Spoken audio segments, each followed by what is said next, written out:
Practically നമ്മൾ സാധാരണ ജീവിക്കുമ്പോഴത്തേക്കും നമുക്ക് ഒരുപാട് പ്രശ്നങ്ങളുടെ നടുവിൽ നിന്നാണ് പല കാര്യങ്ങളും നമ്മുടെ ജീവിതത്തിലെ ആഗ്രഹങ്ങളൊക്കെ നമ്മൾ നേടാൻ ഓടി നടക്കും. അപ്പോൾ പലപ്പോഴും നമ്മൾ ഒരുപാട് പ്രശ്നങ്ങളുടെ നടുവ് നമ്മൾ കാണുമ്പോൾ നമ്മുടെ ചുറ്റുപാടുകൾ ഒരുപാട് പ്രശ്നങ്ങൾ, ഇപ്പോൾ സാമ്പത്തിക പ്രശ്നം ഉണ്ടാവാം, ആരോഗ്യ പ്രശ്നം ഉണ്ടാവാം, നമുക്ക് റിലേഷൻഷിപ്പിൻ്റെ പ്രശ്നങ്ങൾ, ബിസിനസ്സിൻ്റെ പ്രശ്നങ്ങളൊക്കെ ഇവിടെയൊക്കെ നിന്നുകൊണ്ടാണ് നമ്മൾ വലിയ സ്വപ്നങ്ങൾ കാണുന്നതും വലിയ വലിയ ആഗ്രഹങ്ങളിലേക്ക് പോകാനും ഒക്കെ നമ്മൾ ശ്രമിക്കുന്നത്. അപ്പോൾ പലപ്പോഴും നമ്മൾ ഈ പ്രശ്നങ്ങളുടെ നടുവിൽ നിൽക്കുമ്പോഴാണ് നമുക്ക് എപ്പോഴും അതൊരു ചലഞ്ചായി മാറുന്നത്. നമുക്ക് ഈ പറയുന്ന പ്രിൻസിപ്പിൾസൊക്കെ അറിയാം, മാനിഫെസ്റ്റേഷൻ പ്രിൻസിപ്പിളൊക്കെ നമുക്കറിയാമെങ്കിൽ കൂടിയും നമ്മൾ ഈ ചലഞ്ചസിൻ്റെ നടുവിൽ നിൽക്കുമ്പോൾ എങ്ങനെയാണ് നമ്മൾ ആഗ്രഹിച്ച ആ ഒരു കാര്യത്തിലേക്ക് പോവുക? ഇതെല്ലാം റിയൽ ആയിട്ടുള്ള പ്രശ്നങ്ങൾ തന്നെയാണ്. നമ്മളൊന്ന് ആലോചിച്ച് നോക്കുക. ഒരു സാധാരണ ഒരാൾ രാവിലെ എഴുന്നേൽക്കുമ്പോൾ എന്താണ് സംഭവിക്കുക? അപ്പോൾ അദ്ദേഹം ലെവൽ 1 ഒരാളാണെന്ന് വിചാരിക്കുക.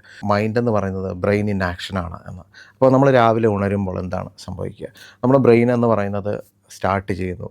അപ്പോൾ നമ്മുടെ ബ്രെയിനിൽ ഓൾറെഡി ന്യൂറൽ പാതകൾ പരസ്പരം കണക്ട് ചെയ്ത് കിടക്കുന്ന ന്യൂറൽ പാതകൾ നമുക്ക് തരുന്ന ആ സിഗ്നൽ എന്ന് പറയുന്നത് ലെവൽ 1 ഒരാളുടെ ആണെങ്കിൽ അന്ന് ചെയ്യേണ്ട നമ്മുടെ കാര്യങ്ങൾ ചിലപ്പോൾ EMI അടയ്ക്കാനുണ്ടാവാം, നമ്മുടെ ഫണ്ട് ഉണ്ടാവില്ല, ചിലപ്പോൾ നമുക്ക് ബിസിനസ്സിൽ ഒരു വലിയ ചലഞ്ച് ഇന്ന് ഫേസ് ചെയ്യുന്നുണ്ടാവും. അപ്പോൾ നമുക്ക് എങ്ങനെയാണ് അതിൻ്റെ സൊല്യൂഷൻ എന്താണ് എന്ന് നമുക്കറിയില്ല. റിലേഷൻഷിപ്പ് മറ്റുള്ള ആളുകളുമായിട്ടുള്ള എന്തെങ്കിലും പ്രശ്നം ഉണ്ടാവാം, നമ്മൾ ചിലപ്പോൾ അവരോട് ചിലപ്പോൾ സംസാരിക്കേണ്ടതായ ചില പ്രശ്നങ്ങളുണ്ടാവാം. ഇപ്പോൾ ഇതൊക്കെ ഇങ്ങനെയുള്ള ഒരുപാട് ഭാരമായിട്ടാണ് നമ്മൾ രാവിലെ എഴുന്നേൽക്കുന്നത് എങ്കിൽ നമ്മുടെ ബ്രെയിൻ ഇൻ ആക്ഷൻ നമുക്ക് തരുന്ന ചിന്തകൾ എന്ന് പറയുന്നത് വളരെയധികം ലോഡ് തരുന്ന, അല്ലെങ്കിൽ നമുക്ക് വളരെയധികം ബുദ്ധിമുട്ട് തരുന്ന ചിന്തയിലൂടെ ആയിരിക്കാം ഒരുപക്ഷെ രാവിലെ നമ്മൾ ഉണരുന്നത്. അപ്പോൾ നമ്മുടെ ശരീരത്തിന് മനസ്സ് കൊടുക്കുന്ന ആ ഒരു ഇമോഷൻ എന്ന് പറയുന്നത് എന്തായിരിക്കും?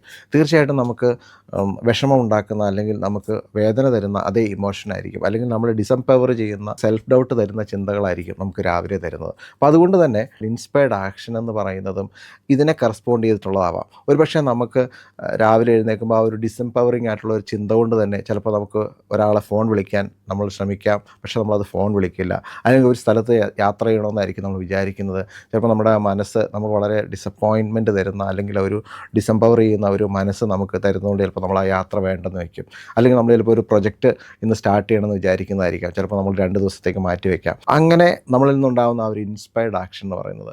അപ്പോൾ ആ ഇൻസ്പയർഡ് ആക്ഷൻ അങ്ങനെ ആവുന്നത് കൊണ്ട് തന്നെ വൈകുന്നേരം ആകുമ്പോഴത്തേക്കും നമുക്ക് കിട്ടുന്ന ആ ഒരു ഫീഡ്ബാക്ക് എന്ന് പറയുന്നത്, അല്ലെങ്കിൽ നമ്മുടെ ആക്ഷൻ എന്ന് പറയുന്നത്, അപ്പോൾ നമ്മൾ ഇന്നൊന്നും ചെയ്തിട്ടില്ലല്ലോ, ആഗ്രഹിച്ച കാര്യം നടന്നില്ലല്ലോ, അല്ലെങ്കിൽ നമുക്കിന്ന് പേയ്മെൻറ്റ് അടയ്ക്കാൻ പറ്റിയില്ലല്ലോ. അപ്പോൾ ഇത് വീണ്ടും നമ്മുടെ ബോഡി നമ്മുടെ ബ്രെയിനിലേക്ക് വീണ്ടും ശക്തമായിട്ട് കൊടുക്കുകയാണ്. നിങ്ങൾ EMI കൊടുക്കാൻ പറ്റാത്ത, നിങ്ങൾ ഡിസപ്പോയിൻറ്റഡ് ആയിട്ടുള്ള ഒരാളാണ്. അപ്പോൾ നമ്മൾ വീണ്ടും വാലിഡേറ്റ് ചെയ്യുകയാണ്, നിങ്ങൾ ഇന്ന ഒരാളാണ്, ഇപ്പോൾ ഡിസപ്പോയിൻമെൻറ്റ് അനുഭവിക്കുന്ന, അല്ലെങ്കിൽ ജീവിതത്തിൽ വിജയിക്കാൻ പറ്റാത്ത ഒരാളായി മാറും എന്നുള്ള ഒരു ചിന്ത വീണ്ടും വീണ്ടും ബ്രെയിനിലേക്ക് നമ്മൾ കൊടുക്കുകയും നമ്മളതിനെ വാലിഡേറ്റ് ചെയ്യുകയാണ് ചെയ്യുന്നത്.